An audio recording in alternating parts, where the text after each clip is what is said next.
Keith, Jen, in about 90 minutes, former President Trump is expected to arrive at that jail in Fulton County.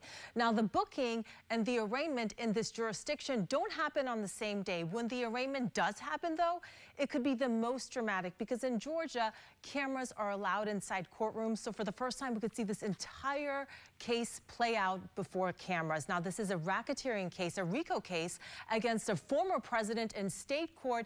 And we say unprecedented a lot, but this is truly something we've never seen before.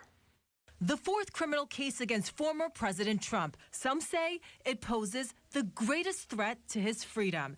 Trump and 18 allies are accused of working towards one common goal: to overturn the results of the 2020 election in Georgia. The indictment identifies various acts to further that alleged objective. I am giving the defendants the opportunity to voluntarily surrender. Fulton County DA Fani Willis says the defendants created fake electors, lied to state officials, and harassed election workers. Willis charged Trump and associates, both known and unknown, with violating Georgia's RICO statute. The Racketeer Influenced and Corrupt Organizations Act is typically used to go after organized criminal groups, street gangs, and the mob. The RICO statute is kind of a conspiracy on steroids. Former prosecutor Michael Bachner says if convicted, the defendants would face mandatory jail sentences. So RICO raises the stakes. That is the type of pressure that can be used to exert on underlings, people substantially below where Trump falls in the food chain, to try and get them to cooperate against him. Yeah, she's taken a bigger gamble where the risk and the reward are both much higher. Tim Parlatore was one of Mr. Trump's former attorneys in the Mar-a-Lago documents case. He says RICO requires a pattern of activity and continuity. For example, multiple robberies over an extended period of time.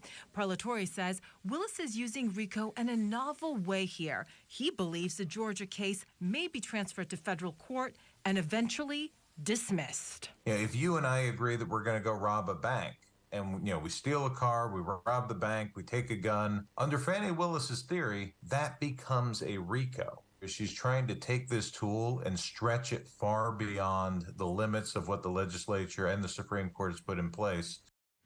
And we'll see what happens. Now, today, that Georgia prosecutor proposed to start the trial on October 23rd.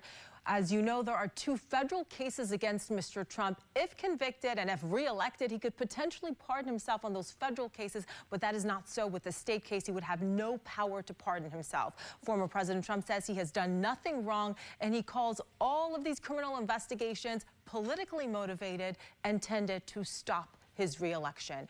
We'll keep you up to date with the very latest. I'm Investigator Mahsa Saeidi, 8 on your side.